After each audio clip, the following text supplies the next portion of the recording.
Hello all, welcome to IACE. Today we are going to discuss the Hindu editorial. All right. I said to you many times, reading editorial doesn't mean that you are making some time pass. So it helps you, actually reading helps you in all the ways like grammar, vocabulary and reading skills. So these three aspects are dependent on reading ability. So if you read a regular basis, that's enough. See, what is reading? Understanding the context, understanding the particular sentence, what has been given there. That's enough. If you are good enough, how to understand a particular sentence, a particular context, for that we are doing this daily effort. And reading newspaper, especially editorials, give you a comprehensive knowledge what's happening around the world, that's national or international. So that gives you the clarity. 365 days, 365 articles will be given. There is no repeatancy of articles. Every day there is a new editorial. That's why it's a very important aspect to read the Hindu newspaper daily. Okay, so how to read the paper? Like while reading the paper, what are the things to be focused? What are the things to be ignored? All these things we have already discussed in our previous classes. Okay, so directly today we start the editorial regarding watch. Okay, let's see. You see that editorial is this today's, you can see on board. So judge's dilemma, you see the heading is this. The judge's dilemma. You see the heading, apostrophe is given after yes. So if you write before yes, what happened? You see that JUDGE, if you write before yes apostrophe, what does it mean? So let me write for you clearly. Here I write for you. So if I write here, suppose you see this JUDGES, judges, judge. Actually the pronunciation is judge. If you write before yes sir, it gives you the clarity singular. It gives you the clarity singular. But here it is given, you see that judges, the apostrophe has been given after yes, not the before yes. So that means all the judges, the writer is speaking about all the judges. Not only that High Court judges or Supreme Court judges, all the judges in India. Not the particular judge or this judge or that judge. All the judges in India, the writer is speaking about. That's what actually the meaning comes before yes, related to one particular judge. Only one guy, one particular judge. But if you're writing after yes, which gives you the clarity, all the judges in the field, that's a clarity. So what happened to them right now? Judges, dilemma. Dilemma means confusion. Now the situation made them to be in a confusion. Now what is that situation? Regarding, Lokpal and Lokayukta. And you know the difference between Lokpal and Lokayukta. Lokpal is related to the central level and Lokayukta is related to the particular state. That's a difference. And we call that is an independent autonomous body like the Supreme Court, like the Election Commission. Like that we have Lokpal. So now because of that Lokpal, now many judges and many one who is in the power of ruling, they are in the dilemma right now. వాళ్ళు ఇప్పుడు ఒక డైలమాలో పడిపోయారు ఈ లోకాయుక్త చేయబట్టి, లోక్పాల్ చేయబట్టి. ఈ లోక్పాల్ అనుసరించి మరి వాళ్ళు ఉంచాలా తీసేయాలా, మరి ఎవరికి ప్రయారిటీ ఇవ్వాలి? ఎందుకంటే ఇప్పుడు supreme court of India is also an autonomous body, ఒక కాన్స్టిట్యూషనల్ బాడీ, అవునా? సో మరి ఇప్పుడు లోక్పాల్ ప్రకారంగా ఈ జడ్జెస్ని పీక్ పడేస్తే, తీసేస్తే పదవిలోకి వెళ్ళి, మరి దీని యొక్క ఆ క్రెడిబిలిటీ, ఆ అకౌంటబిలిటీ, ఆ ట్రాన్స్పరెన్సీ ప్రజల్లో కోల్పోయే అవకాశం ఉంది. రేపొద్దున లోక్పాల్కి లైన్ కట్టే అవకాశం ఉంది ప్రజలంతా కూడా. ఎందుకంటే ఇప్పుడు అప్పర్ హ్యాండ్ అయిపోద్ది. ఒకవేళ ఈ జడ్జిని కనుక పీక్ పడేస్తే ఈ లోక్పాల్ది అప్పర్ హ్యాండ్ అయిపోతుంది. మరి ఎలా ఇప్పుడు ఈ కన్ఫ్యూషన్ నుంచి బయటపడడం ఎలా అనేది ఇవాళ ఎడిటోరియల్, వెరీ ఇంపార్టెంట్ ఎడిటోరియల్. మీకు ఖచ్చితంగా ఈ టర్మ్స్ అర్థం కావాలి. లోక్పాల్ అంటే ఏంటి, లోకాయుక్త అంటే ఏంటి, మీరు వినే ఉంటారు. నేను చిన్నప్పుడు I think I was in 10th class at that time, 9th class, there was a name called Anna Hazare. ఢిల్లీలో పెద్ద ఎత్తున ఇది ధర్నా చేసేవాడు. ఎందుకంటే కరప్షన్ ఫ్రీ కంట్రీ కావాలని చెప్పి పెద్ద ఎత్తున అతను ధర్నా చేశాడు. దానివల్ల 2013లో ఈ బిల్లు తీసుకురావడం జరిగింది. ఇదంతా స్టోరీ మీకు ఐడియా ఉండాలి, అవగాహన ఆల్రెడీ. 1968లో ఈ బిల్లు పార్లమెంట్లోకి తీసుకురావడం జరిగింది, లోక్సభలోకి తీసుకురావడం జరిగింది. 1968 నుంచి 2018 వరకు, అంటే దాదాపు 50 ఏండ్లు గడిచినా కూడా ఇప్పుడు దీనికి ఒక రూపాంతరం కానీ ఒక క్లారిటీ కానీ లేదు ఈ బిల్లు. 50 ఏండ్లు గడిచింది ఈ స్వతంత్ర భారతదేశంలో. ఇప్పటికి ఇంకా కరప్షన్ జరుగుతుంది, లంచగొండితనం ఉంది, ధనవంతుడు ధనవంతుడవుతున్నాడు, పేదవాడు ఇంకా పేదవాడైపోతున్నాడు. లంచగొండితనము, కరప్షను ఇదంతా కూడా పేకమేడల్లాగా పెరిగిపోతున్నా కూడా దాన్ని పట్టించుకునే నాదుడు లేడి వల్ల.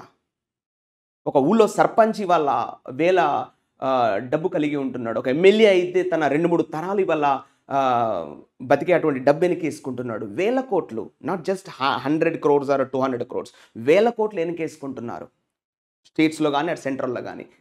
మరి దీన్ని అరికట్టే అటువంటి కరప్షన్ లేకుండా చేసే అటువంటి ప్రయత్నాలు ఎన్నో వచ్చినాయి. లోక్పాల్ కూడా అందుకే తీసుకొచ్చారు, కానీ అది తుది రూపం దాల్చలేకపోతుంది ఇప్పటికి కూడా. ఇవాళ ప్రధాన చీఫ్ జస్టిస్ అని చెప్పుకుంటున్నటువంటి వాళ్ళు, హైకోర్టు జడ్జెస్ అని చెప్పుకుంటున్న వాళ్ళే లంచగొండితనానికి పాల్పడుతుంటే ఇంకా ఎలా అని ఈ లోక్పాల్ బిల్లు తీసుకొచ్చారు 1968లో.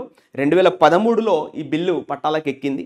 అయినప్పటికీ కూడా ఫుల్ ఫ్లెడ్జ్డ్గా రాలేదు. ఆ అన్నా హజారే ఏదో ప్రయత్నం చేశాడు, తన వంతు ప్రయత్నం చేశాడు, కృషి చేశాడు. బట్ ఇప్పటికి కూడా ఆ బిల్లు ఇంకా పట్టాలకు ఎక్కలేదు.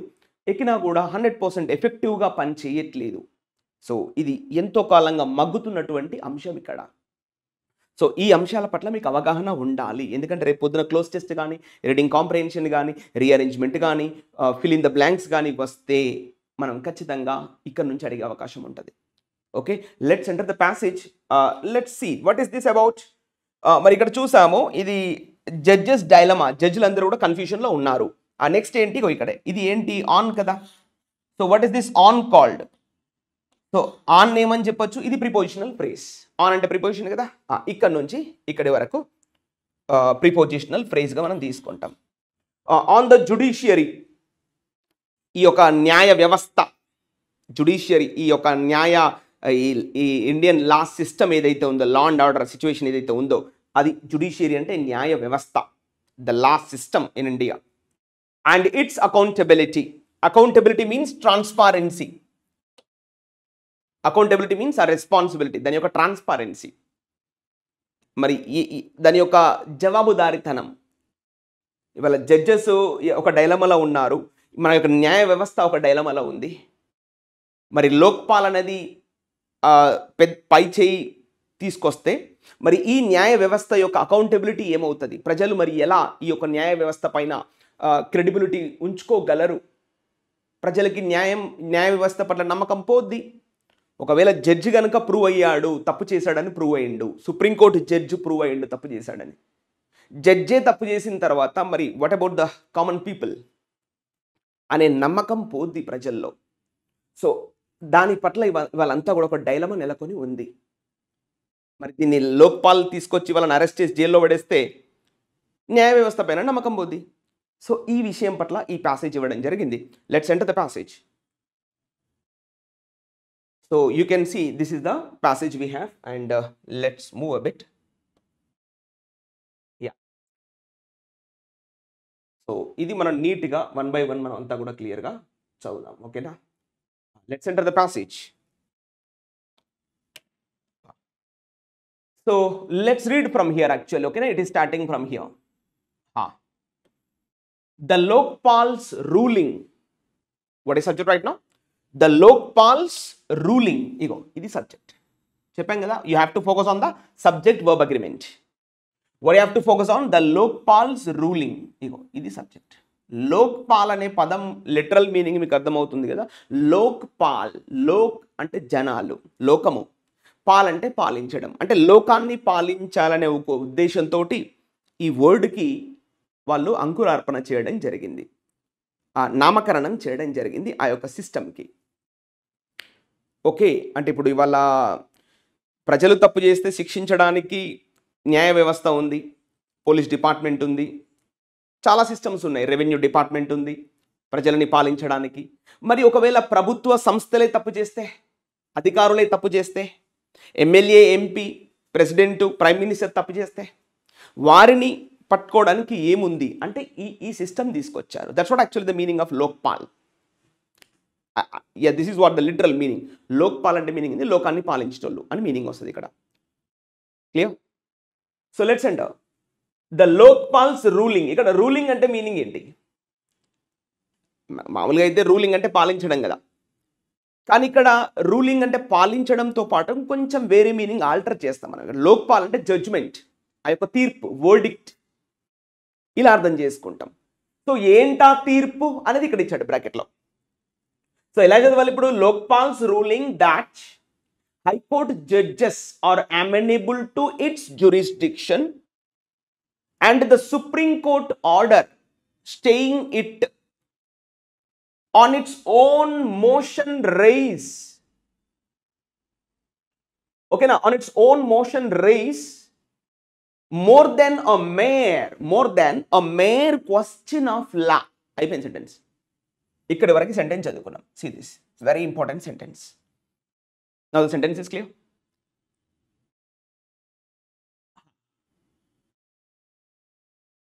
Now what is subject here? The subject is the Lokpal's ruling and మధ్యలో ఇది చెప్దాం ఆగండి. So let's hold on this part. ఈ భాగాన్ని మనం హోల్డ్లో పెట్టుకుంటాం. ఇది మనం ఇప్పుడు కంజంక్షన్ లాగా తీసుకున్నటువంటి అవకాశం ఉంది. ఓకేనా? ద లోక్పాల్స్ రూలింగ్ అంటే లోక్పాల్ ఏం తీర్పు చెప్పింది అని చెప్తున్నాడు ఇక్కడ. చూడండి ఇక్కడ లోక్పాల్ ఏం తీర్పు చెప్పిందంట. చూడండి ఇక్కడ దట్ అంటే ఏంటి? ఇక్కడ కంజంక్షన్ లాగా తీసుకోవాలి, ఎందుకంటే ఇంకొక సెంటెన్స్ స్టార్ట్ అవుతుంది. దట్ను రిలేటివ్ ప్రొనౌన్ కూడా అంటాము.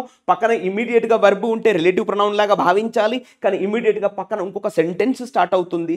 ఇది ఒక సెంటెన్స్, ఇది ఒక సెంటెన్స్ లాగా భావించి అప్పుడు దాన్ని మనం కంజంక్షన్ లాగా ఫీల్ అవ్వాలి. రిలేటివ్ ప్రొనౌన్ అన్నా కంజంక్షన్ అన్నా రెండు ఒకటే. క్లియర్?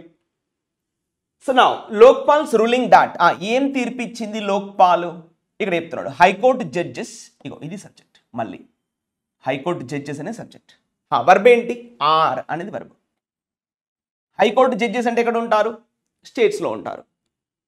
వివిధ రాష్ట్రాల్లో హైకోర్టు జడ్జెస్ ఉంటారు. ఇప్పుడు ఆంధ్రప్రదేశ్ ఉంది, తెలంగాణ ఉంది, కేరళ ఉంది, తమిళనాడు ఉంది. ఇక్కడ హైకోర్టు జడ్జెస్ ఉంటారు. మరి సెంట్రల్లో సుప్రీంకోర్టు ఉంది కదా, సో దానికి ఎవరు ఉంటారు?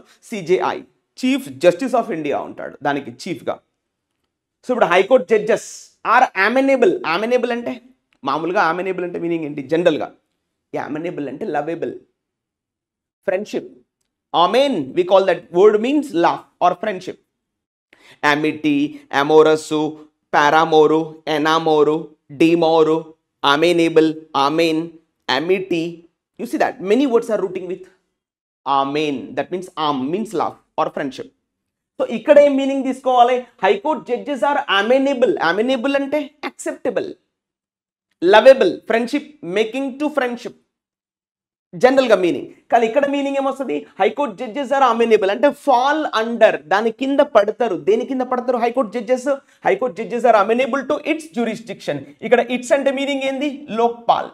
జ్యూరిస్డిక్షన్ అంటే దాని యొక్క కంట్రోల్, దాని యొక్క పవర్. క్లియర్? సెంటెన్స్ అయిపోయింది. High court judges are high court judges fall under the Lokpal jurisdiction. అవునా కాదా? Yes or no? ఎస్. ఇది క్లియర్గా లోక్పాల్లో రాశారు క్లియర్గా. కేవలం సుప్రీంకోర్టు జడ్జెస్ మాత్రమే లోక్పాల్ కిందికి రారు, కానీ ప్రతి హైకోర్టు జడ్జి కూడా లోక్పాల్ కిందికి రావాల్సిందే. వాళ్ళు తప్పు చేస్తే తీసుకెళ్ళి జైల్లో పడేసాల్సిందే అని క్లియర్గా రాసి పెట్టి ఉంది లోక్పాల్ ప్రొవిజన్స్లో. దాని మీనింగ్ అది. సో అందుకని ఈ పదాన్ని ఎలా వాడాడు ఇప్పుడు? ఫాల్ అండర్, దాని కింద పడును. దేని కింద?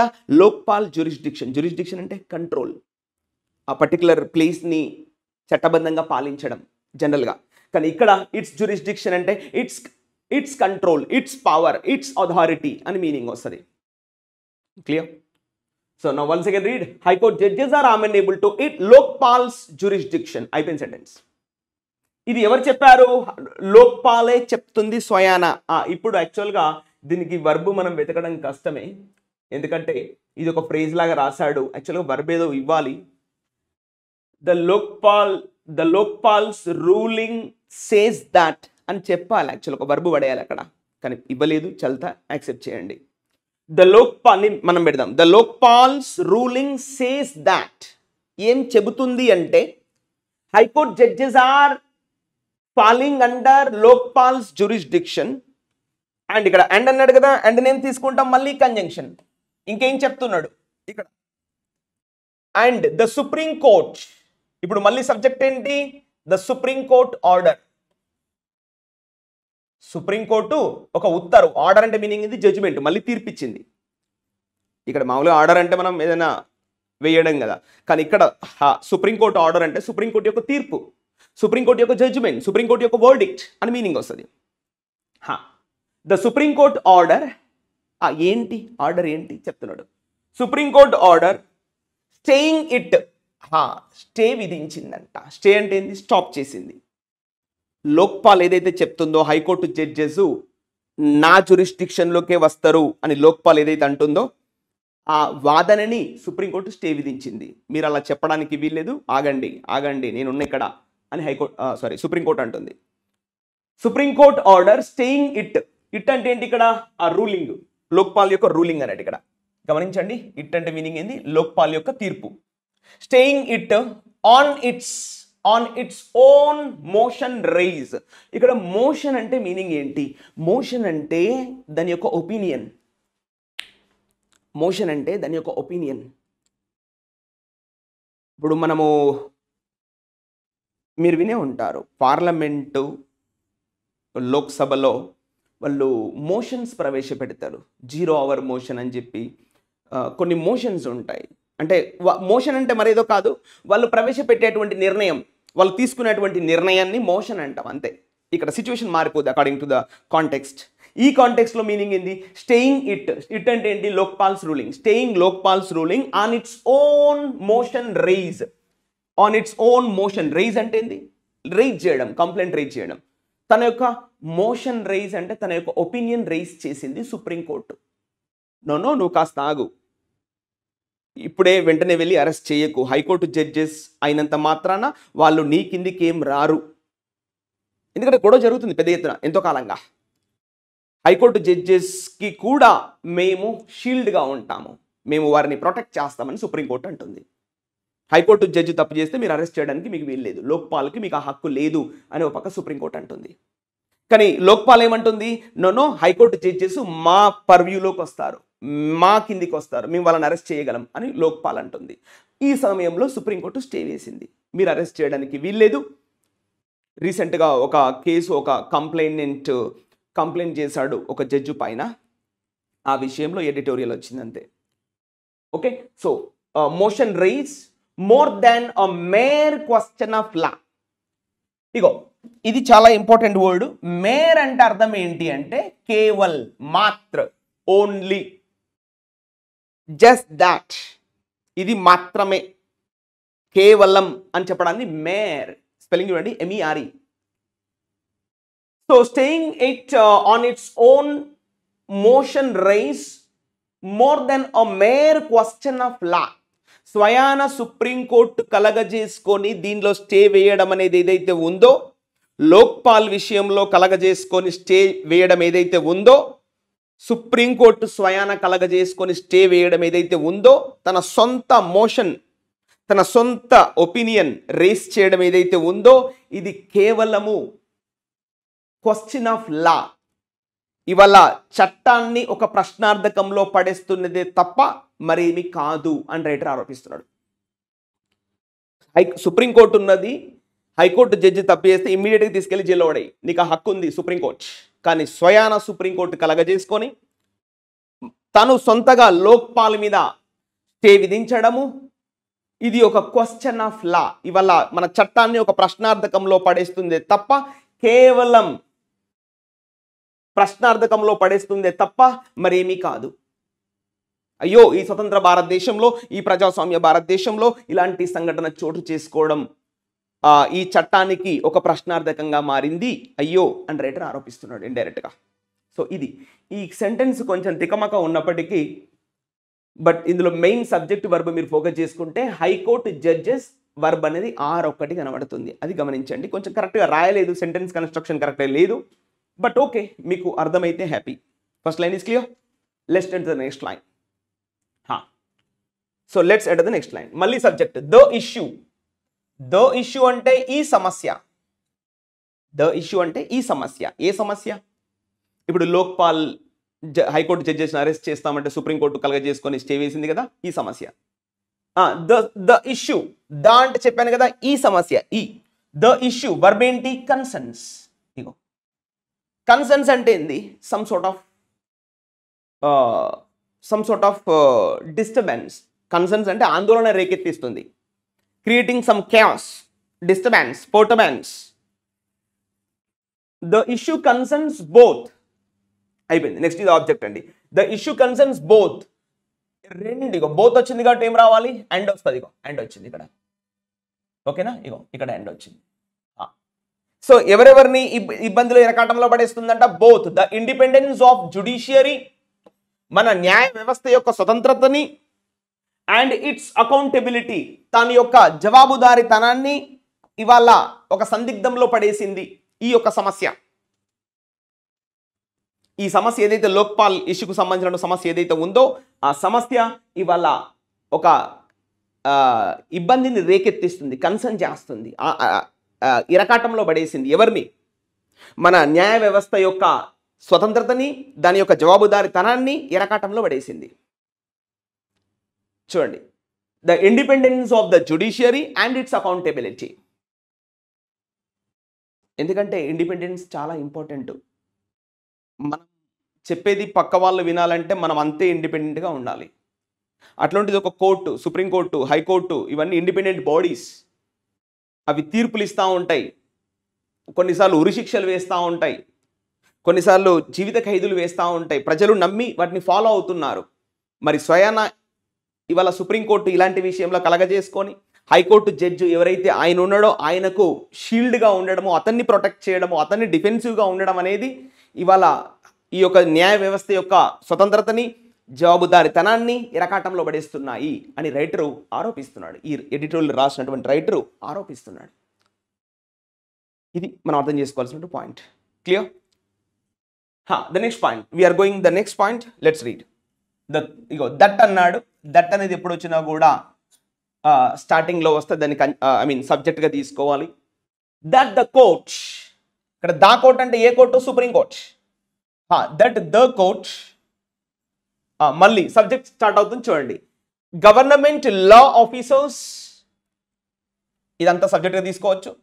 Government law officers and senior advocates, ఇదంతా subject. Government law officers and senior advocates, advocates అంటే lawyers. Government law officers and senior advocates found. ఇగో find, found, found, finding, finds. వీటు ఫౌండ్ వాళ్ళు ఏమి అర్థం చేసుకున్నారు? ఫౌండ్ అంటే అండర్స్టూడ్. వాళ్ళు ఏం అర్థం చేసుకున్నారు అంటే ఫౌండ్ ద లోక్పాల్స్ డెసిషన్ డిస్టర్బింగ్ అని వాళ్ళు ఆరోపిస్తున్నారు. లోక్పాల్ తీసుకున్నటువంటి ఈ నిర్ణయం ఏదైతే ఉందో, హైకోర్టు జడ్జిని అరెస్ట్ చేసి జైల్లో పడేయాలి ఇవాళ అని ఏదైతే లోక్పాల్ నిర్ణయం తీసుకుందో ఆ నిర్ణయాన్ని ఇటు government law officers and senior advocates Lokpal తీసుకున్నటువంటి నిర్ణయము చాలా డిస్టర్బింగ్గా ఉందని వాళ్ళు గుర్తించారంట. ఫౌండ్ అంటే they identified, they indicated, they felt like that అన్న విధంగా మనం అర్థం చేసుకోవాలి. Clear? Yes, it's clear, right. ఇప్పుడు చూడండి, ఇక్కడ దట్ అన్నాడుగా, దట్ ద కోర్ట్. ఇగో ఇక్కడ వర్బ్ ఏంటిగో ఇది ఇప్పుడు ఈ సబ్జెక్ట్కి వర్బ్ ఏంటిగో ఇది. The court is understandable. ఓకేనా? అరే బై, ఇక్కడ యాక్చువల్గా సారీ, ఇక్కడ యాక్చువల్గా దీన్ని కూడా దానిలోకి పడేయాలి. Let's see. ఇప్పుడు ఇక్కడ ఉంది కదా, ఈ భాగాన్ని కూడా దానిలోకి పడేయాలి. నేను ఇది వేరే అనుకున్నాక దానిలో ఇంక్లూడ్ చేయొచ్చు, ఎందుకంటే నేను వేరే తీసుకోవడానికి వీల్లేదు. ఇదంతా సబ్జెక్ట్. మళ్ళీ ద కోర్ట్ అంటే హైకోర్టు అంటే supreme court, the government law officers and senior advocates, ఇదంతా సబ్జెక్టే. కోర్టుని సపరేట్ చేయడానికి వీల్లేదు, దానిలో ఇంక్లూడ్ చేసేయండి. ఇప్పుడు దట్ అనేది ఇండివిజువల్గా ఉంది చూడండి. ఇగో వర్బ్ ఇక్కడ ఈజ్ వచ్చింది చూడండి. ఇప్పుడు మొత్తం చదవండి మళ్ళీ ఒకసారి క్లారిటీగా. ద కోర్ట్ అంటే సుప్రీంకోర్ట్, గవర్నమెంట్ లా ఆఫీసర్స్ రెండవది, సీనియర్ అడ్వకేట్స్ మూడవది. ఈ ముగ్గురు కలిపి సబ్జెక్ట్. మరి వర్బ్ ఏంటి? ఫౌండ్ అనేది వర్బ్ క్లాస్. ఫౌండ్ అనేది వర్బ్ క్లాస్. వాళ్ళు ఏం గుర్తించారు? ద లోక్పాల్స్ డెసిషన్ ఈజ్ డిస్టర్బింగ్, అది చాలా బాధ పెడుతుంది అన్న విషయం వాళ్ళు గుర్తించారంట. ఓకే, ఇప్పుడు దీని గురించి ఇది మొత్తం మనం బ్రాకెట్లో పెట్టుకుంటే, ఇది మొత్తం ఇది బ్రాకెట్లో పెట్టుకుంటే ఇక్కడి వరకు. ఓకే, ఇది మొత్తం బ్రాకెట్లో పెట్టుకుంటే ఇప్పుడు మళ్ళీ సబ్జెక్ట్ ఏమొచ్చింది? That. Ego that is understandable, ఇది బాగా అర్థం అవుతుంది అని రైటర్ అంటున్నాడు. That is understandable. What is that?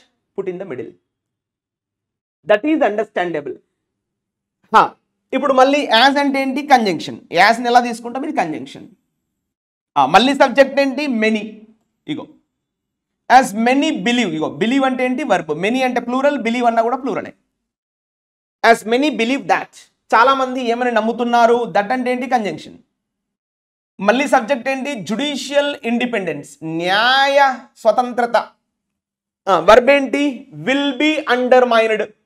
Undermined అంటే లోవర్డ్, డిబేస్డ్, డివాల్యూడ్, క్రిటిసైజ్డ్, తక్కువ చేయబడుతుంది, కించపరచబడుతుంది అందని meaning. So many believe that, చాలా మంది ఏమని నమ్ముతున్నారంటే ద జుడిషియల్ ఇండిపెండెన్స్, మనం ఇప్పుడు ఏదైతే న్యాయ వ్యవస్థ పైన ఉన్నటువంటి స్వతంత్రత, వాళ్ళు చెప్తే కొంతమంది ఉరి కూడా వేసుకుంటున్నారు, వాళ్ళు చెప్తే కొంతమంది వింటున్నారు. ఈ స్వతంత్రత, the judicial independence will be undermined, తక్కువ చేయబడుతుంది. ఎప్పుడు అంటే చెప్తున్నాడు. ఇఫ్ అంటే కంజంక్షన్. ఇఫ్ ఒకవేళ ఇలా చేసినట్లయితే, ఎలా చేసినట్లయితే ఈ యొక్క న్యాయ వ్యవస్థ కించపరచబడుతుంది అంటే చెప్తున్నాడు. ఎలా చేస్తే? ఇగో సబ్జెక్ట్, ఇది జడ్జెస్ సబ్జెక్ట్.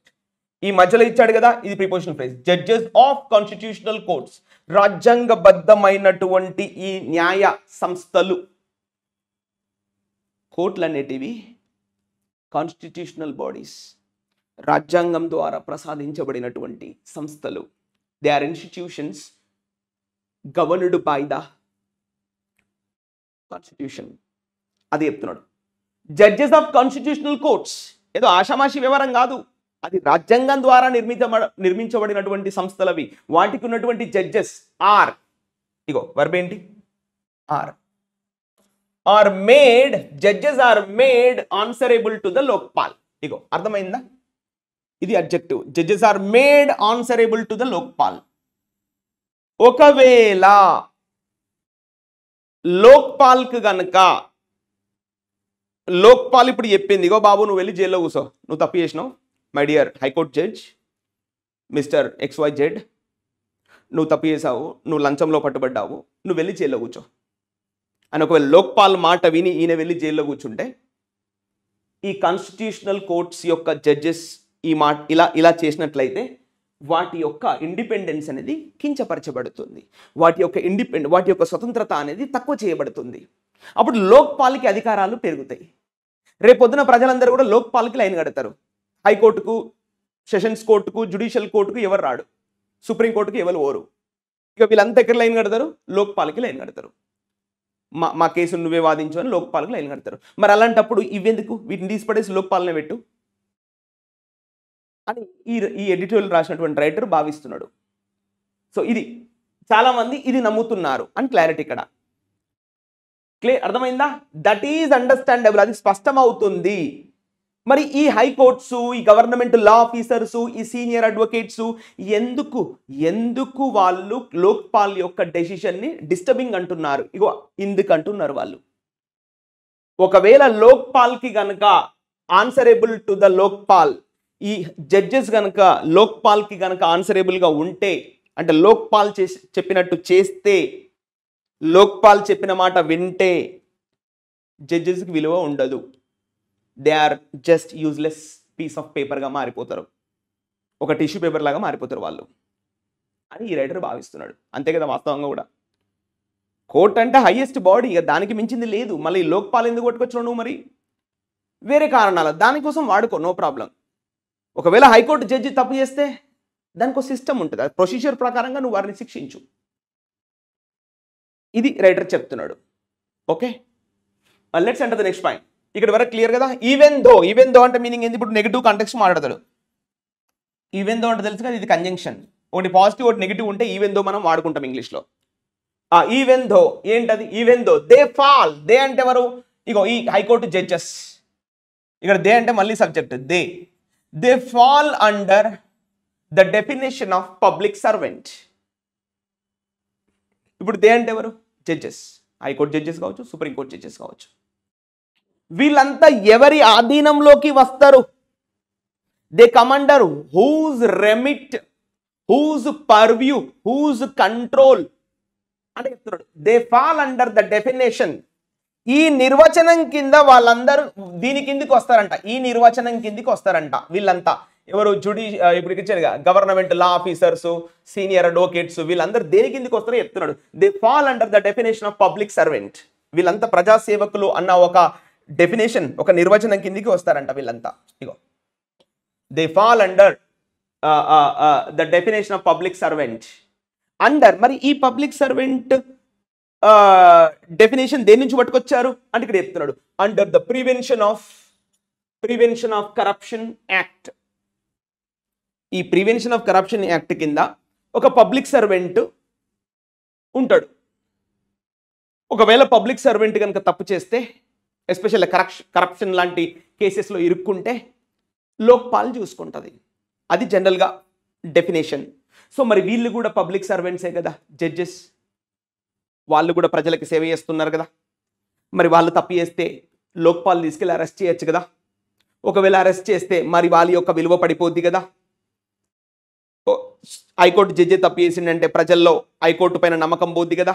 ఆ క్రెడిబిలిటీ, అకౌంటబిలిటీ, ఆ ట్రాన్స్పరెన్సీ పోద్ది కదా. సో ఈ ఇరకాటంలో ప్రజెంట్ మన డైలమా ఉంది. ఇది జడ్జెస్ యొక్క డైలమా. ఇప్పుడు క్లారిటీ వచ్చిందా? ఇలా. So now let's enter the next line. So the Lokpal view, what is subject? The Lokpal view. ఇగో ఇది సబ్జెక్ట్. మరి లోక్పాల్ ఏమని ఆలోచిస్తుంది? వ్యూ అంటే it's opinion, it's decision. Lokpal view appears, ఇగో ఇది verb, appears to be prima facie incorrect. Prima facie అంటే చూడండి, ప్రైమా అంటే ఏంది? ప్రైమ్ అంటే ఏంది? ఫస్ట్. ప్రైమా ఫేజీ అంటే ఫస్ట్, ఎట్ ఫస్ట్ గ్లాన్స్ మనం అంటాంగా. ప్రైమా ఫేజీ రిపోర్ట్ అంటే మొట్టమొదటి రిపోర్ట్. ప్రైమా ఫేజీ అంటే ఫస్ట్ రిపోర్ట్ అబ్బా, మొట్టమొదటగా. So Lokpal view appears. మరి ఇవాళ లోక్పాల్ ఏదైతే అంటుందో, హైకోర్టు జడ్జి తప్పు చేశాడు, నేను తీసుకెళ్ళి జైలు పడేస్తా అని ఏదైతే లోక్పాల్ అంటుందో, దాని యొక్క వ్యూ చూడడానికి ఎలా కనబడుతుందంట? ప్రైమా ఫేజీ అంటే ఎట్ ఫస్ట్ గ్లాన్స్ ఇన్కరెక్ట్. అది ఎలా కనబడుతుంది? చివరికి కాస్త ఇన్కరెక్ట్గా కనబడుతుందంట. అది కరెక్ట్గా కనబడట్లేదంట. మరి వాస్తవమే కదా. నువ్వు తీసుకెళ్లి జైలు పడేస్తే ప్రజలు నమ్మకం పోదా? రేపొద్దున ప్రజలు కోర్టుని ఎందుకు నమ్ముతారు? లోక్పాల్కి లేని కడతారు మళ్ళా. సో కాబట్టి ఈ రైటర్ ఏమంటున్నాడు?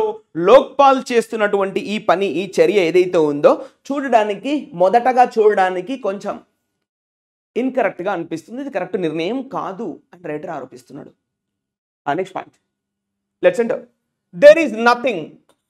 ఇండైరెక్ట్ సబ్జెక్ట్ దేర్ అంటాం, ఈజ్ అంటే verb, object nothing. There is nothing to suggest. ఇక్కడ సలహా ఇవ్వడానికి ఏమీ లేదు. ఎక్కడ? ఇగో దట్ అంటే మళ్ళీ కంజంక్షన్. ఎక్కడ? That. Superior court judges. What is subject? Superior court judges అంటే అది హైకోర్టు కావచ్చు, సుప్రీంకోర్టు కావచ్చు. సుపీరియర్ కోర్ట్ జడ్జెస్ వర్, ఇగో వర్బ్ ఏంటి ఇక్కడ? వర్ అంటే అప్పట్లో, ఇప్పుడు కాదు. Superior court judges were considered. చూసారా, వర్ అంటే వర్బ్ అంటే వర్ ప్లస్ V3 కదా, ప్యాసివ్ వేస్ కదా. చూడండి అక్కడ మళ్ళీ ఒకసారి. Superior court judges were considered to be under its remit. Remit అంటే చెప్పాము, its control, its purview, its limit, its authority అన్న మీనింగ్ వస్తుంది.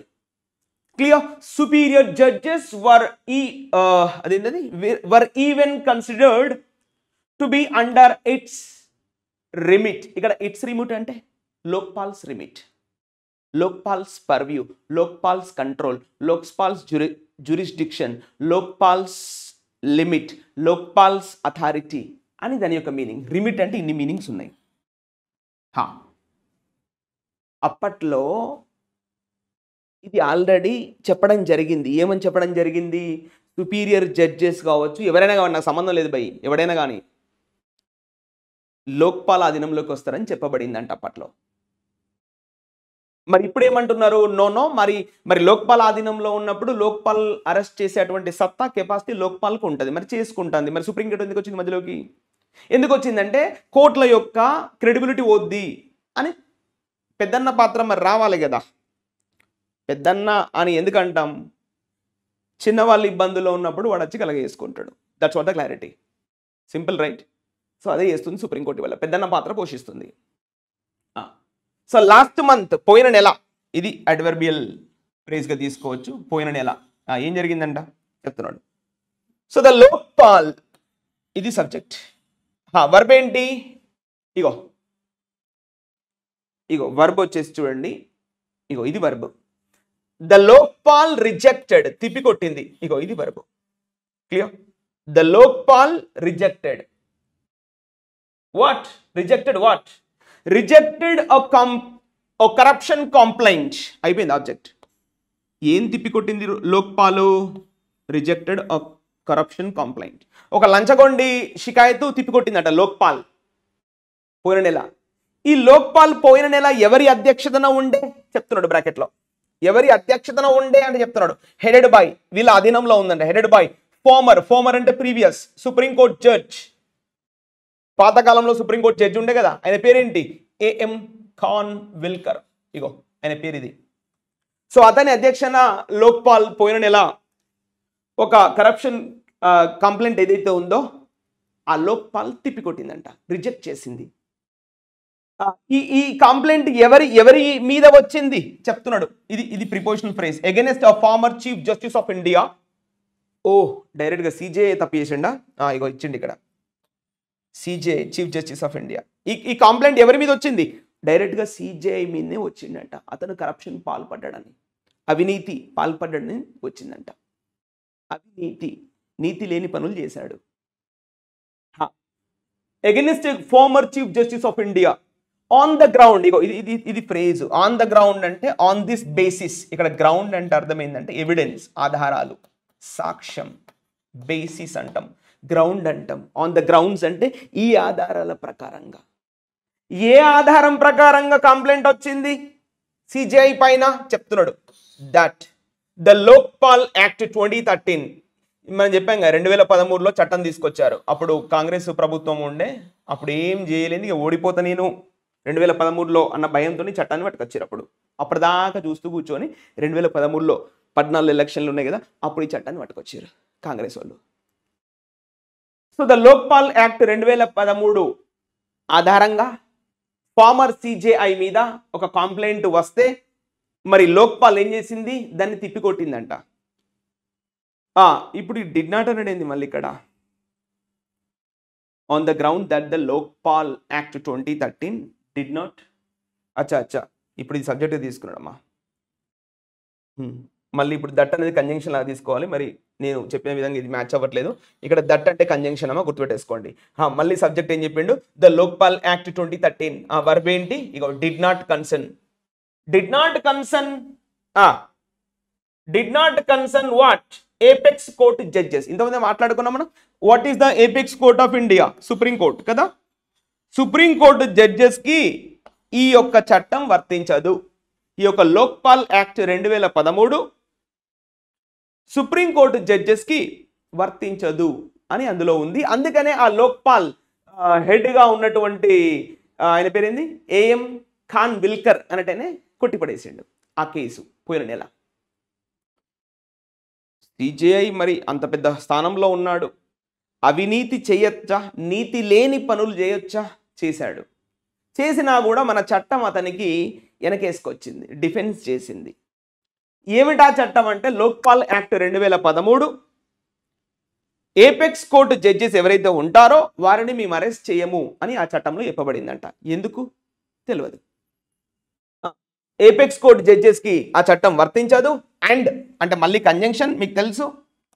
అండ్ ఇక్కడ that and that its reference అంటే ఏంది, ఆ చట్టం యొక్క మూలాలు. Its reference and that its reference to persons.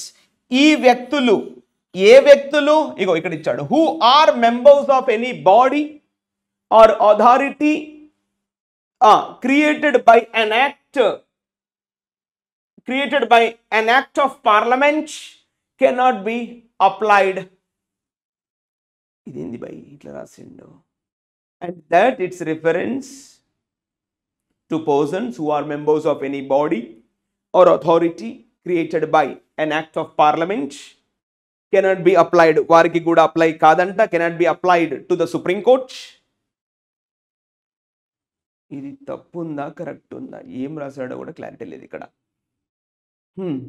సరే, that it's reference to persons. That ఇంతకుముందు నేను ఒక మాట మాట్లాడాను కదా, దట్ అని ఇక్కడ వస్తుంది, సబ్జెక్ట్గా తీసుకుంటాం. ఇగో ఇది సబ్జెక్టు, మళ్ళీ వర్బ్ ఏంటి, ఇగో ఇది దట్ కెనాట్ బి అప్లైడ్. ఇగో ఇది వర్బ్గా తీసుకుంటాం. ఇది కొంచెం వియర్డ్గా రాశాడు, కామాలు లేవు, ఓ ఫుల్ స్టాప్ లేకుండా రాశాడు, తప్పుగా ఉంది sentence. So that cannot be applied to the supreme court. Supreme court పక్కన ఏమి ఇచ్చాడు, కామా ఇచ్చాడు. ఇగో కామా, ఇదేంటి కామా అంటే ఇప్పుడు ఏదో సుప్రీంకోర్టు గురించి ఏమో చెప్పాలని ప్రయత్నం చేస్తున్నాడు. ఏం చెప్తున్నాడు సుప్రీంకోర్టు గురించి? యాన్ ఇన్స్టిట్యూషన్, ఇది ఒక సంస్థ, ఎస్టాబ్లిష్డ్ బై ద కాన్స్టిట్యూషన్, భారత రాజ్యాంగం ద్వారా ఈ సుప్రీంకోర్టు అనేది నిర్మితమైందంట. కాబట్టి సుప్రీంకోర్టులో పనిచేసేటువంటి వాళ్లకు ఈ యొక్క ద లోక్పాల్ యాక్ట్ 2013 వర్తించదు అని రైటర్ చెప్తున్నాడు. అంతే, అని ఏం లేదు, సింపుల్గా. Okay, let's under the next line. However అంటే writer is giving the conclusion. సరే, ఓకే, ఏది ఎంతవరకైనా కూడా however in respect of high court judges, సరే సుప్రీంకోర్టు జడ్జెస్కి ద లోక్పాల్ యాక్ట్ 2013 వర్తించదు. Then come to the high court judges. In response to the high court judges, మరి high court judges విషయంలో తీసుకుంటే ఇట్ సెడ్, ఇట్ అంటే ఎవరు, లోక్పాల్ బిల్ అనుకుంటా, లోక్పాల్ యాక్ట్. సెడ్ అంటే verb. It said high courts established by the statutes. Statutes అన్న కూడా లా బుక్స్, చట్ట ప్రకారమైన పుస్తకాలు. సో హైకోర్ట్స్ ఏ విధంగా, ఇక్కడ యాక్చువల్ ఇంకో దట్టని రావాలి, కంజంక్షన్ రాలేదు. ఇట్ సెడ్ హైకోర్ట్స్, మన రాష్ట్రంలో ఉన్నటువంటి హైకోర్టులు అవి ఏ విధంగా ఏర్పడ్డాయంట, ఎస్టాబ్లిష్డ్ బై ద స్టాట్యూట్స్, కొన్ని చట్టాల ప్రకారంగా ఈ హైకోర్టులు ఏర్పరిచారంట. Creating the respective states. అచ్చా, ఇప్పుడు సబ్జెక్ట్ వచ్చేసి హైకోర్ట్స్ అండి. వర్బ్ చూడండి, హైకోర్ట్స్ వర్ అనేది వర్బ్. ఇది వర్బ్. మరి ఈ భాగాన్ని ఏం చేయాలి, ఇది వర్బ్ కాదు, సారీ, ఇక్కడ కొంచెం ఇబ్బందిగా ఉంది వల్ల, ఇక్కడ ఇది క్లియర్గా చెప్పలేదు. హైకోర్ట్స్, ఇప్పుడు చూడండి, ఇది హోల్లో పెట్టుకోవాలి. High courts established by the statutes creating the respective states, created by అని రావాలి యాక్చువల్గా, క్రియేటింగ్ కాదు, created by the respective states.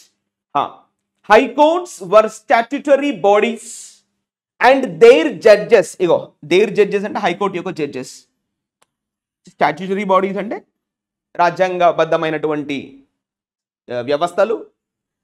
And their judges were, ఇగో వర్బ్ అనేది were, their judges were persons, ఇలాంటి వ్యక్తులు, with in the meaning of section of 14 of the Lokpal act. Lokpal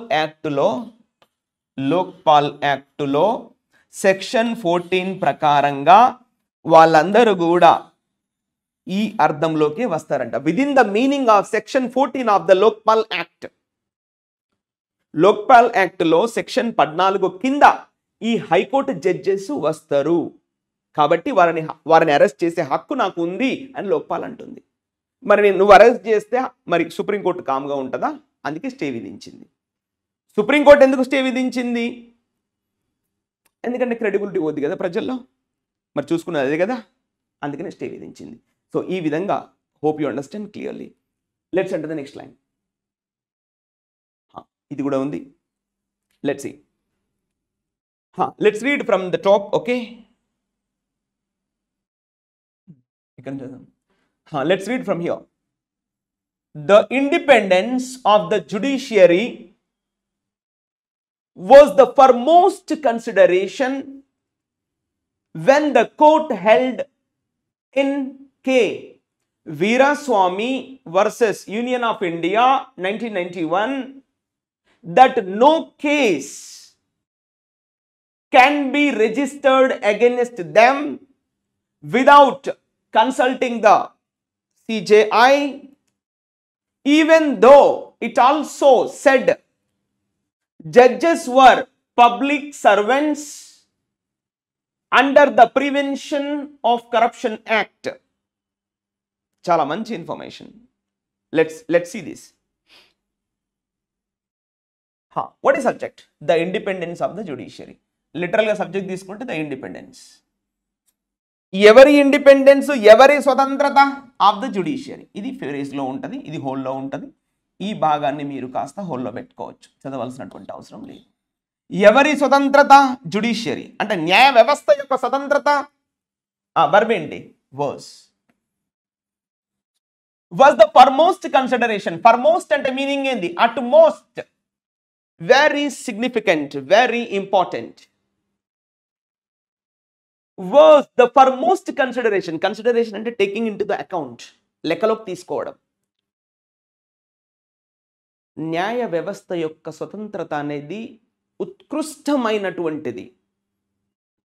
It has its own discretionary powers to do whatever it wants. Nobody has the power to interpret in that independence. అని ఈ విషయము ఏ కేసులో చెప్పారు అని చెప్తున్నాడు ఇక్కడ. Excuse me. ఇప్పుడు చూడండి, వెన్ అంటే ఏంటి? కంజంక్షన్ కదా. ఈ వెన్ అంటే కంజంక్షన్. మరి ఈ విషయాన్ని ఎప్పుడు చెప్పారు? Independence of the judiciary was the foremost consideration అనే విషయము ఎవరి కేసులో చెప్పబడింది చెప్తున్నాడు.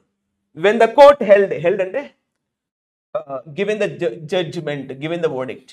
వెన్ అప్పుడు, ద కోర్ట్ హెల్డ్ అంటే గివెన్ ద వర్డిక్ట్ ఎవరి విషయంలో తీర్పిచ్చింది?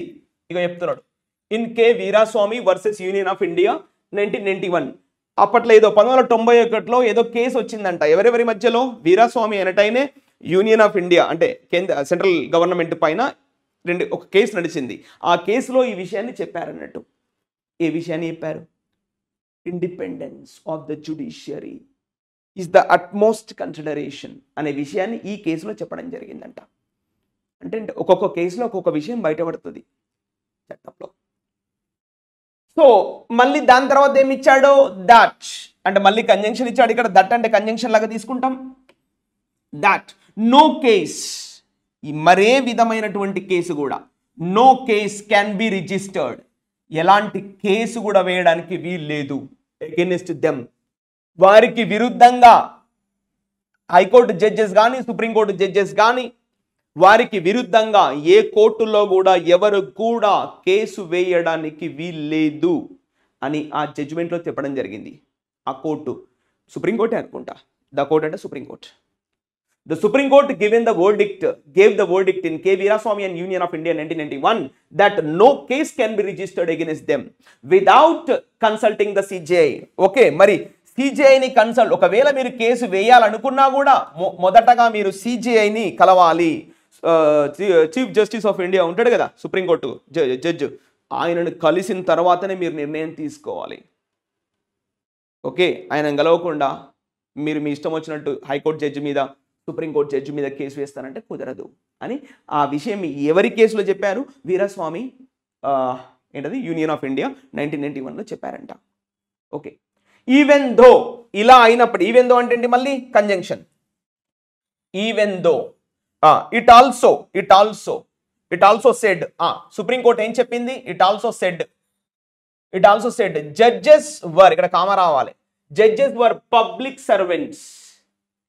సరే, జడ్జెస్ అనే వాళ్ళు ఈ ప్రివెన్షన్ ఆఫ్ కరప్షన్ యాక్ట్ ఉంది కదా, ఈ ప్రివెన్షన్ ఆఫ్ కరప్షన్ యాక్ట్ ఉంది కదా, ఈ చట్ట ప్రకారంగా జడ్జెస్ అనే వాళ్ళు పబ్లిక్ సర్వెంట్స్ అయినంత మాత్రాన మీరు వారి మీద కేసు వేస్తానంటే కుదరదు అని సుప్రీంకోర్టు చెప్పింది వీరాస్వామి యూనియన్ ఆఫ్ ఇండియా 1991లో. Clear? Let's into the next line. So based on this principle, మరి ఈ సూత్రాన్ని ఆధారంగా చేసుకొని, ఏ సూత్రము పైన చెప్పింది కదా సుప్రీంకోర్టు, మీరు ఏ హైకోర్టు జడ్జి కానీ సుప్రీంకోర్టు జడ్జి పైన కానీ కేసు వేయడానికి వీల్లేదు అని చెప్పింది కదా. ఈ సూత్రాన్ని ఆధారంగా చేసుకొని ద లోక్పాల్, ఇప్పుడున్నటువంటి ఈ యొక్క లోక్పాల్ చట్టం, the Lokpal act 2013, the Lokpal verb ఏంటి, హ్యాస్ రిఫర్డ్ ద కంప్లైంట్. మరి ఇప్పుడు ఆ హైకోర్టు జడ్జి పైన వచ్చినటువంటి కంప్లైంట్ ఏ విధంగా రిఫర్ చేసింది, ఎవరికి పంపించింది? రిఫర్డ్ అంటే కిసికు బేజ్నా, పంపించడం, sending. The Lokpal has sent this complaint to whom? To the CJI, chief justice of ఇండియాకి ఈ కేసును పంపించింది. నువ్వు చూసుకున్నాయనా, మరి నాకు సంబంధం లేదు, చట్టంలో ఇలా రాసి ఉంది, 1991 చట్టంలో ఈ విషయం చెప్పారు, మరి నువ్వే చూసుకో, నాకు సంబంధం లేదు బై అని CJIకి ఎవరు పంపించారు? లోక్పాల్ పంపించింది. వైల్ అంటే ఎట్ ద సేమ్ టైం, ఇదే సమయంలో. దీన్ని ఎలా తీసుకోవాలి? కంజంక్షన్. వైల్ అంటే ఏంటి? Conjunction. While the Lokpal ruling అంటే ఇవాళ లోక్పాల్ ఇచ్చినటువంటి తీర్పు, రూలింగ్ అంటే ఏంటి? Judgement, verdict. Lokpal ruling is set, ఇలా సెట్ చేయబడింది. టు బి రివ్యూడ్ అంటే జస్ట్ లైక్ రీకన్సిడర్, మళ్ళీ ఒకసారి రీసెర్చ్, మళ్ళీ ఒకసారి తిరిగి కన్సిడర్ చేయాల్సినటువంటి అవసరం ఉంది. The time may have come, మరి సమయం రావచ్చు. The time may have come, మరి సమయం రావచ్చు. ద టైమ్ అనేది సబ్జెక్ట్, వర్బ్ అనేది may have come. The time may have come to address the issue of accountability. To address means to solve the issue of accountability means responsibility, transparency. In the rare ఏమన్నాడు అక్కడ? in the rare event ఇది చాలా అరుదైనటువంటి సంఘటన. ఏ సంఘటన? of a credible corruption charge.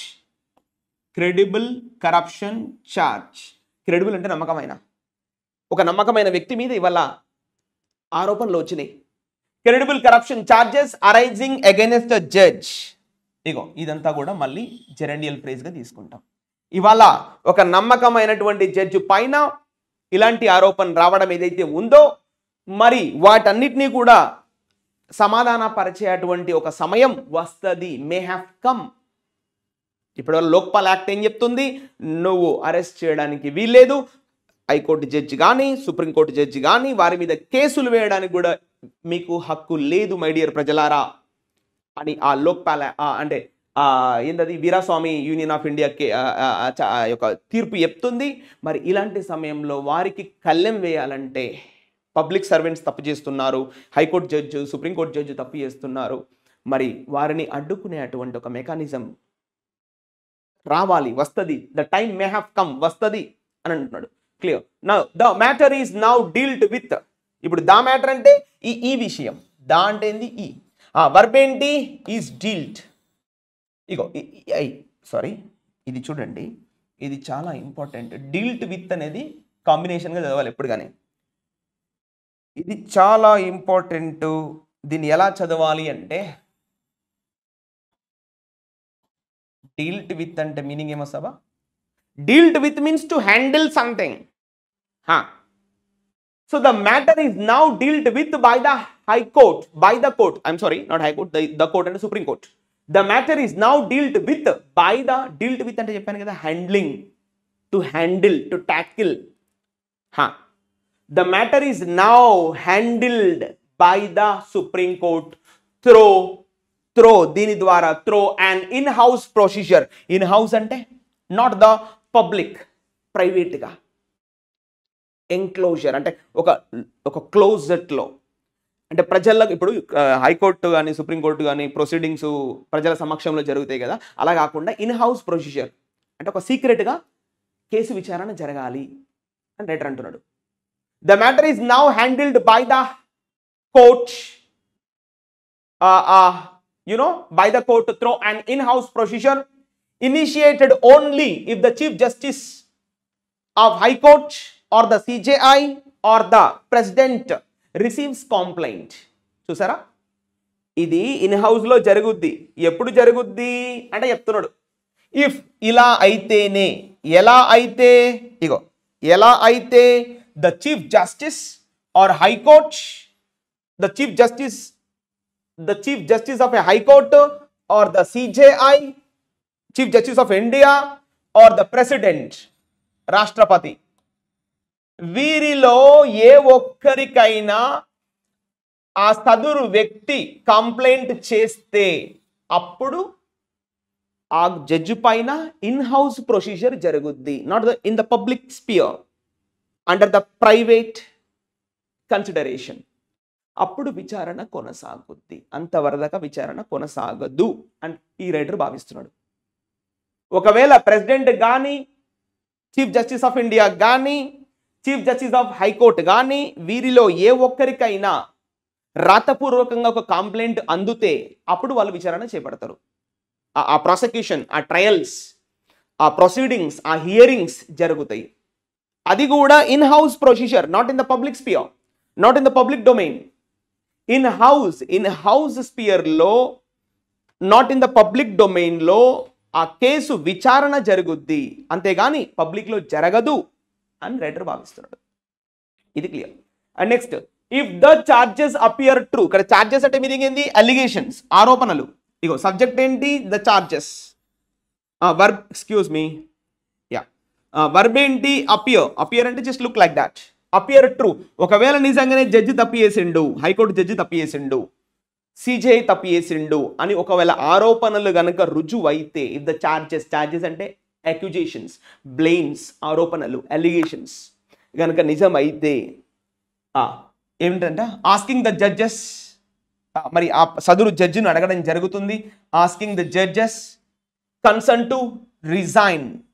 మరి అప్పుడు ఆ జడ్జిను ఏమని అడుగుతారంట? మరి నాయనా నువ్వు తప్పు చేసినావు, వెళ్ళిపో, రిజైన్ చేసి వెళ్ళిపో అని అడగడం జరుగుతుంది. Denying them judicial work. మరి ఏ వితరమైనటువంటి న్యాయపరమైనటువంటి పని వాళ్లకు ఇవ్వడం జరగదు, వాళ్ళని డినై చేయడం జరుగుతుంది. ఆర్ రికమెండింగ్ దేర్, చూడమ్మా, excuse me, recommending their removal.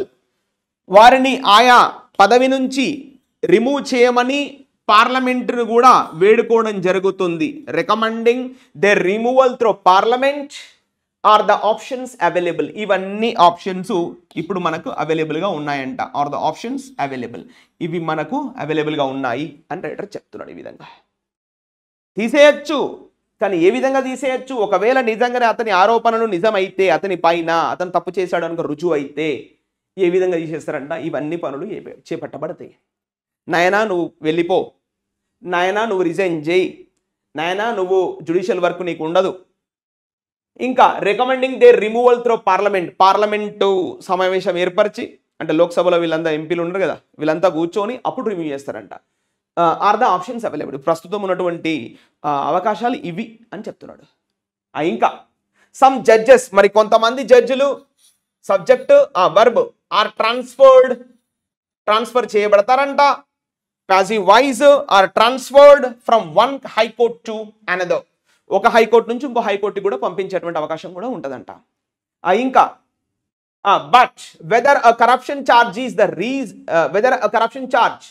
The reason is never disclosed. ఓహో, ఇది కూడా ఉందా? Very good. కానీ సరే మరి అతను తప్పు చేశాడు అని రుజువైంది, సరే ఉద్యోగం నుంచి పీక్ పడేశారు, సరే అతని ఈ హైకోర్టు నుంచి ఆంధ్రప్రదేశ్ హైకోర్టు నుంచి తెలంగాణ హైకోర్టుకు ట్రాన్స్ఫర్ చేశారు. ఓకే, తప్పు చేశాడని రుజువు అయితేనే కదా ట్రాన్స్ఫర్ చేసేది. మరి ఆ తప్పు ఏంటి అనేది బయట పెట్టారట. మరి అది ఎందుకో? మరి మామూలు వ్యక్తి తప్పు చేసి బయట పెడతారు కదా, మరి ఇతను చేసిన కూడా చెప్పాలి కదా. ఆ లంచగొండితనం, ఆ అవినీతి పని, ఆ నీతి లేని పని ఏందో చెప్పాలి కదా. వెదర్ ఏ కరప్షన్ చార్జ్, ఇదంతా కూడా ఒక సబ్జెక్ట్ లాగా తీసుకోవాలి. Excuse me, whether a corruption charge is the reason. ఒకవేళ కరప్షన్ ఛార్జే గనక, అవినీతే గనక రీజన్ అయితే, అతను అవినీతికి పాల్పడ్డాడు అనేది గనక రీజన్ అయితే, ఈజ్ నెవర్ డిస్క్లోజ్డ్. అది ఎప్పటికి కూడా బయట పెట్టరంట. ఇక నువ్వు పెట్టేది అర్థమవుతుంది కదా తప్పు చేశాడని చెప్పేసి. తప్పేదైనా తప్పే. ఏదైనా ఇది మనోడు అంటూ ఉంటాడు కదా, ఏదైనా బనియన్ డ్రాయర్ సైజా, XL XXL, తప్పేదైనా తప్పే అని అంటున్నాడు ఇండైరెక్ట్గా. Next the court should see. మరి ఈ విషయాన్ని కోర్టు ఏ విధంగా చూడాలి? ద కోర్ట్ అంటే సుప్రీం కోర్ట్. ఆ వర్బ్ ఏంటి? Should see. ఈ విధంగా చూడాలి, సలహా ఇస్తున్నాడు writer. If the present mechanism, ఇప్పుడు ఇఫ్ అంటే ఏంటి? కంజంక్షన్, మళ్ళీ సబ్జెక్ట్. ద ప్రజెంట్ మెకానిజం, ఇప్పుడున్నటువంటి యంత్రాంగం, ఈజ్ ఎనఫ్, ఇది సరిపోద్ది. Or it needs to be expanded, లేకపోతే అది ఇంకా పెంచాలా. It needs to be expanded. To include, దీన్ని కూడా చేర్చుకోవడం. To include credible follow up action, ఒక నమ్మకమైనటువంటి యాక్షన్ తీసుకురావాలా అనేది కూడా కోర్టు గమనిస్తుందంట. ఇప్పుడున్న యంత్రాంగం సరిపోద్దా, లేకపోతే ఇంకొంచెం పెంచాలా అనే విషయము, ఒక క్రెడిబుల్ ఫాలో అప్ యాక్షన్ కావాలా అనే విషయాన్ని కోర్టు ఆలోచిస్తుందంట, సుప్రీంకోర్టు. సచాస్, మరి ఆ యాక్షన్ ఎలా ఉండాలి? సచాస్ అన్ ఇండిపెండెంట్ ప్రాసిక్యూషన్, ఒక వ్యక్తిగతమైనటువంటి, ఒక స్వతంత్రమైనటువంటి. ప్రాసిక్యూషన్ అంటే చెప్పాను కదా, ట్రయల్. ప్రాసిక్యూషన్ అంటే ఏమంటుందండి, ప్రొసీడింగ్స్, హియరింగ్స్, ట్రయల్స్ అంటాం కదా, వాదోపవాదనలు. That's what prosecution. ఒక లీగల్ ప్రొసీడింగ్స్, చట్టబద్ధమైనటువంటి పనులు. Okay. An independent prosecution under its supervision, దాని యొక్క అధీనంలో ఒక ఇండిపెండెంట్ ప్రాసిక్యూషన్ కూడా చేపడతారంట. బోత్ అకౌంటబిలిటీ, బోత్ వచ్చింది కాబట్టి అండ్ రావాలో చూసుకోండి. బోత్ అకౌంటబిలిటీ, అకౌంటబిలిటీ అంటే జవాబుదారీతనం. Both accountability and independence, independence అంటే స్వతంత్రత. Both accountability and independence ought to be. ఇది చాలా ఇంపార్టెంట్ బై. ఆట్ టు అనే పదం ఎప్పుడు కూడా మనం ఎందుకు వాడతామంటే కాస్త మోరల్ డ్యూటీకి వాడతాం. You ought to respect your elders.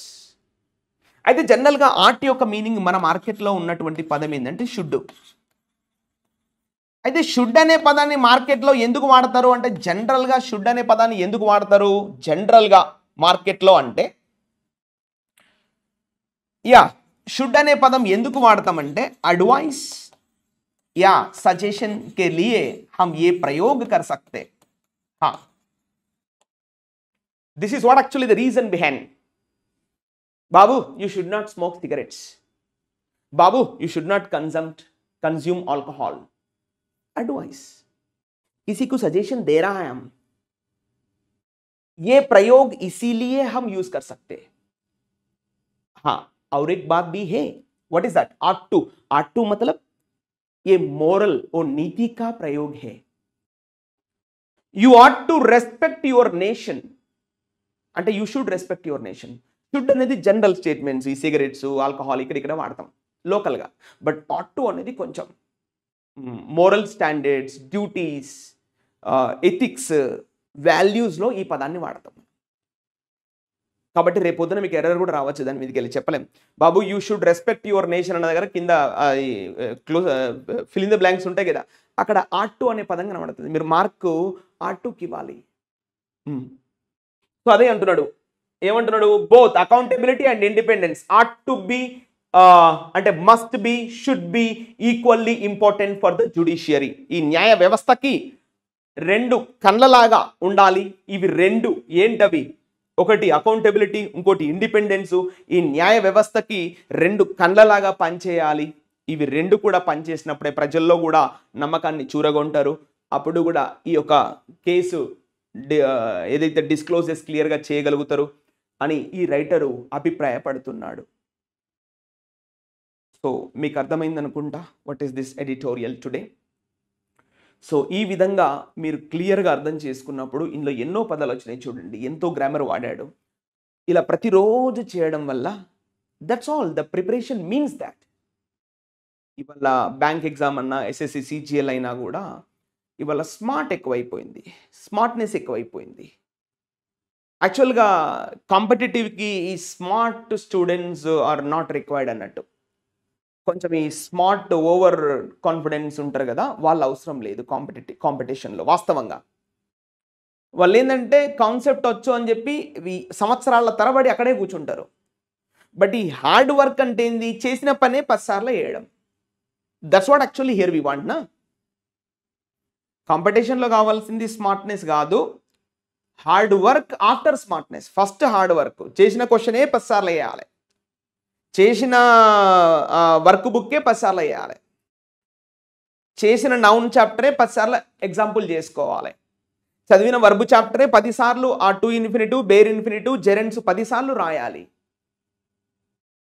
So ఇది ఇక్కడ కావాల్సినటువంటి ప్రక్రియ. కాబట్టి ఈ విధంగా మీరు ఎఫర్ట్స్ పెడితే విదిన్ 100 days, 2 months, 3 monthsలో మీరు బయట పడగలరు ఇంగ్లీష్ పట్ల ఎస్పెషల్గా. ఓకేనా? So guys, hope you understand this guys, and I request you to support us by liking the like button, share button, you know what are the standards. So please do those things. Okay, thank you, have a good day.